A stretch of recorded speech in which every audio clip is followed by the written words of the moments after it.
अभंगाच्या माध्यमातून नामदेवराय देवाकडे मागणी मागतात. मागणी काय मागणी मागतात? मागणी अशी मागतात, अकल्प आयुष्य व्हावे तया कुळा माझ्या सकळा हरीच्या दासा. अभंगामध्ये पहिल्या चरणामध्ये नामदेवराय आयुष्य मागतात विष्णुवासाठी. दुसऱ्या चरणामध्ये कल्पनेची बाधा न हो कोणी काळी संत मंडळी सुखी असो. दुसऱ्या चरणामध्ये सुख मागतात. आणि तिसऱ्या चरणामध्ये अहंकाराचा वारा न लागो राजसा माझ्या विष्णुदासा भावनिकाशी अहंकार विरहित जीवन मागतात. आणि चौथ्या चरणामध्ये नामदेवराय नामा म्हणे तया असावे कल्याण तुमच्या आमच्यासाठी. नामदेवराय चौथ्या चरणामध्ये काय मागतात? कल्याण मागतात. विठ्ठला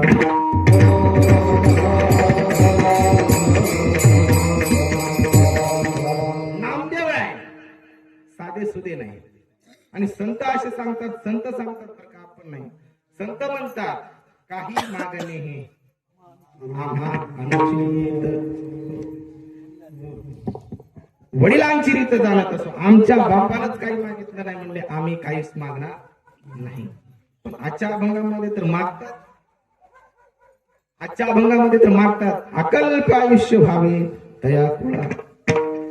आणि डबल एक सांगतात भिक्षा पात्र अवलंबीने जळोजीने लाजीवाने.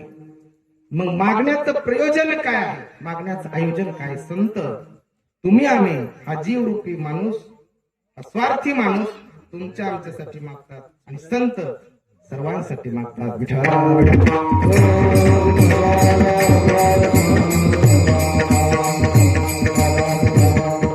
मग संत नामदेवराय स्वतःसाठी का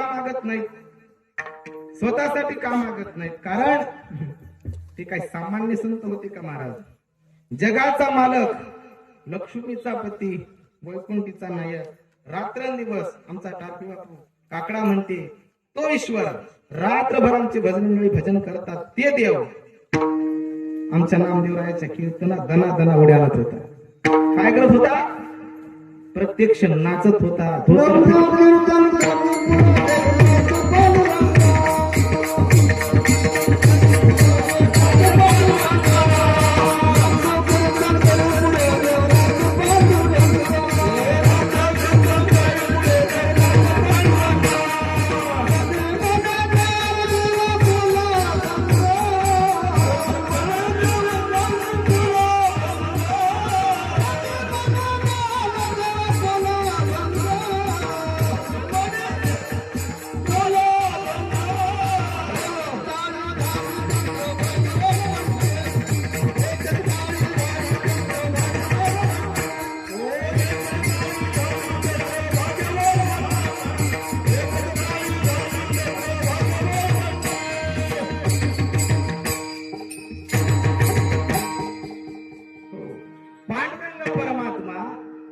ज्याचा नाव घेण्यासाठी आम्ही किलोचे टाळ छटाकार आणले ते देव पांडुरंग परमात्म्याच्या असो नामदेवरायांच्या कीर्तनामध्ये नाचत होता. एवढा नाचत होता त्याला भान सुद्धा राहत नव्हतं.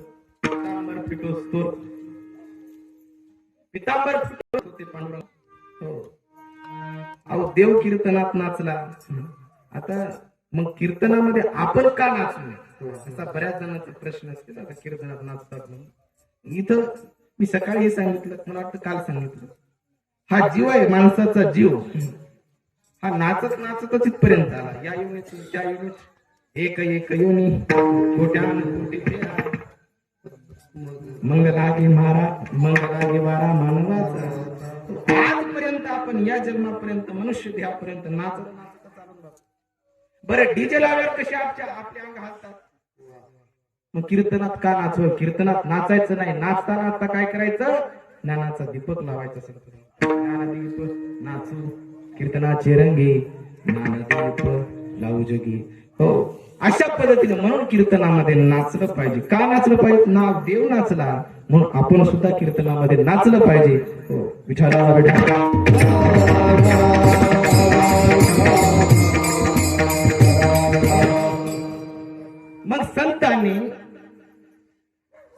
काय केलं, मागणी मागितली ईश्वराकडे, देवाकडे काहीतरी द्या. पण आतापर्यंत त्यांच्या वडिलांनी कधी मागितलं नाही. वडिलाची रीत झालं तसं.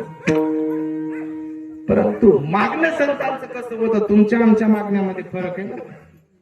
पाठीमाग आता हे आपला कार्यक्रम चालू झाला त्या दिवसापासून बाळूमामांच्या कृपा आशीर्वादानं आभाळ गेलं.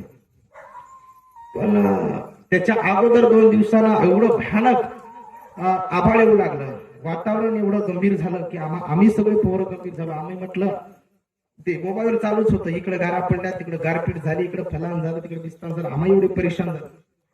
म्हटलं आता काही खरं नाही बाबा, आपला कार्यक्रम होते की नाही. मग आम्ही त्या गाऱ्याला म्हणायचो, इकडं नको, इकडं नको, इकडं नको पडू. ते काय गारा आणायचे असतील तर मरवडा.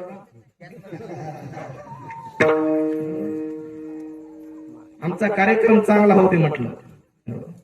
आणि तिकडे मरवडचे लोक म्हणाले, बाबा काय पडायचं ते पड, मात्र तिखाडी पण तिखाडीचे लोक सगळ्याच्याच मुखात, आज सगळ्याच्या मुखी आला महाराज. सगळ्याचे गहू सध्या राणा नाही, मग निंदन चालू आहे आणि नुकसान होतं महाराज. पण तिखाडीचे लोक त्याला की काय ना पोट आहेत ना महाराज सगळे. तिखाडीचे लोक म्हणाले, बापा देवा पाया पडतो. म्हटले काय गारा पडायचं ते पडू दे, मात्र खडकत बरंच पडू दे. आमच्या इकडे नको, ही मागणी आहे विठाला विठाला.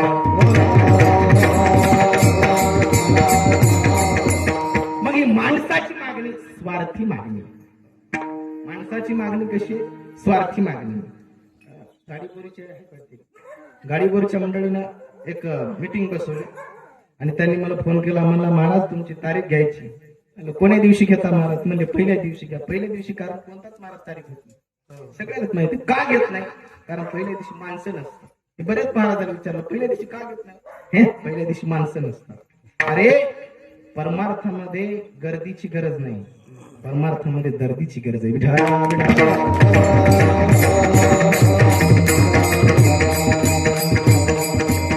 आणि त्यांनी मला म्हटले, महाराज हॅलो किती घेता? म्हणजे त्याला हिसाब करावा लागतो, द्यावा लागतो ना महाराज. महाराज किती घेता? म्हटलं तुम्ही किती देता? तुम्ही किती देता? गाडी कोणी आपलं गाव आहे, पिंपळदरी चालण्यात, पिंपळदरी ते आपली तारीख, पिंपळदरी आपलं गाव आहे. तुमच्या माझ्यामुळं तुमची शोभा नाही, खऱ्या अर्थानं तुमच्यामुळं माझी शोभा आहे महाराज. विठाला विठाला.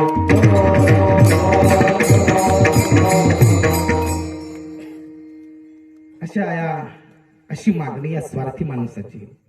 माणूस स्वतःसाठी मागतो आणि संत सर्वांसाठी मागतात. कारण संत त्याच्यासाठीच अवतीर्ण झाले. कशासाठी संत आले? कशासाठी? तुमच्या आमच्यासाठी, या जड जीवाचा उद्धार करण्यासाठी संत आलेले. उद्धाराया जन जड जीवा, या जड जीवाचा उद्धार करण्यासाठी संत अवतीर्ण झाले. विठाला विठाला.